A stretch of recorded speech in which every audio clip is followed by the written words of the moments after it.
अब हम भाग विधि से वर्गमूल को निकालना सीखेंगे। भाग विधि को कहते हैं डिवीजन मेथड। इसमें आपको क्या करना है, 144 को कुछ इस तरह से यहाँ पर लाइन खींच करके लिखना है। यहाँ पर भी लाइन खींच देंगे और 144 को लाइन के नीचे लिखना है, एकदम नीचे। अब हमें यहाँ पर क्या करना है, राइट साइड से यानी कि इस तरफ से दो दो के जोड़ा बनाना है। यहाँ पर एक अकेला बचा तो यहाँ पर शुरू में हम 0 लगा लेंगे, क्योंकि शुरू में 0 लगाने पर कोई भी फर्क नहीं पड़ता संख्या पर। अब हमें क्या करना है, यहाँ पर भी और यहाँ पर भी दोनों जगह सेम संख्या आनी चाहिए और गुणा करने के बाद 1 से कम आना चाहिए या फिर 1 आना चाहिए। तो 1 और 1 इन दोनों की आपस में गुणा कर देंगे तो हमारे पास 1 ही आ जाएगा। तो यहाँ पर भी 1 आना चाहिए और यहाँ पर भी 1 आना चाहिए, यानी कि यहाँ पर सेम संख्या आनी चाहिए। तो इन दोनों की गुणा करेंगे तो हमारे पास आ जाएगा 1। अब यहाँ पर ये वाला चिन्ह लगा देंगे। अब जो यहाँ पर लिखा हुआ है उसी को इसके नीचे लिखना है और इन दोनों को जोड़ देना है। जोड़ करके कुछ इस तरफ को हटा करके लिखना है। ये 2 हो गया। अब हमें क्या करना है, यहाँ से इस संख्या को घटाना है। 1 में से 1 को घटाएंगे तो 0 आ जाएगा। अब हमें जोड़े को उतारना है। यहाँ पर 44 लिखा हुआ है तो पूरा 44 हमें नीचे उतार लेना है। अब यहाँ पर क्या हुआ, 44।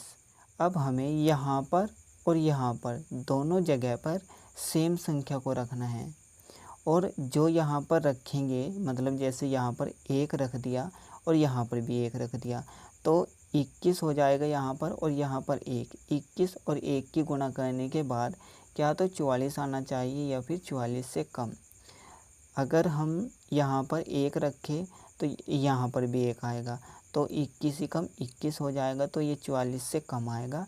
अगर यहाँ पर 2 रखें और यहाँ पर भी 2 रखें तो यहाँ पर 22 हो जाएगा और यहाँ पर 2, 22 की गुणा 2 से करेंगे तो हमारे पास 44 आ जाएगा। तो 2 को यहाँ पर रखेंगे और 2 को यहाँ पर, यानी कि सेम संख्या को रखना है। तो 22 दूनी 44 हो जाएगा। अब हमें 44 में से 44 को घटाना है तो यहाँ पर 0 बचेगा। जब यहाँ पर 0 शेषफल बच जाए, ये शेषफल ही होता है, तो उसके बाद हमें यहाँ पर संख्याओं को नहीं जोड़ना है। इसका मतलब ये हुआ जो यहाँ पर संख्या आई है वही हमारा वर्गमूल हुआ, यानी कि 144 का रूट कितना हुआ, 12।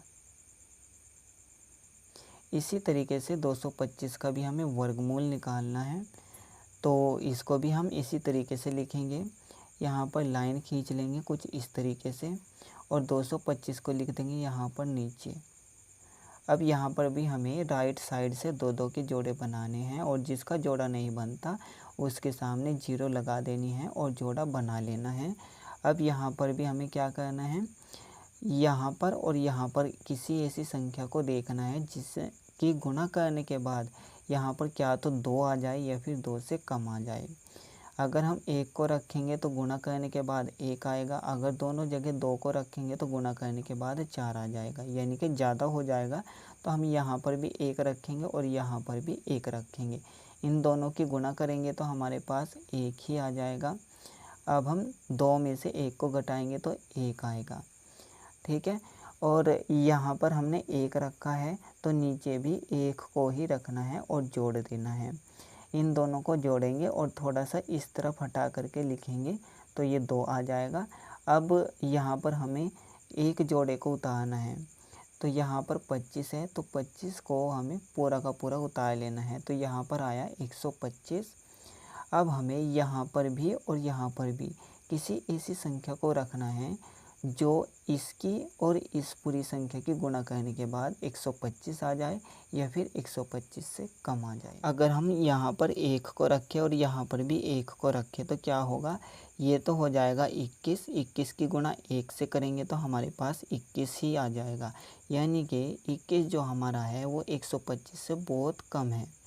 अब अगर हम यहाँ पर 2 को रखें और यहाँ पर भी 2 को रखें तो ये हो जाएगा 22 और 22 की गुणा 2 से करेंगे तो ये हो जाएगा 44।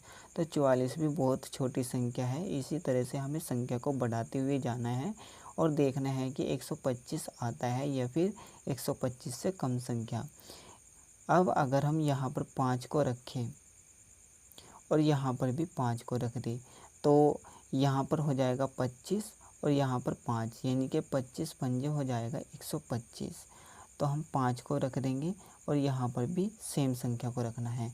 अब इन दोनों की गुणा करनी है, 25 पंजे 125।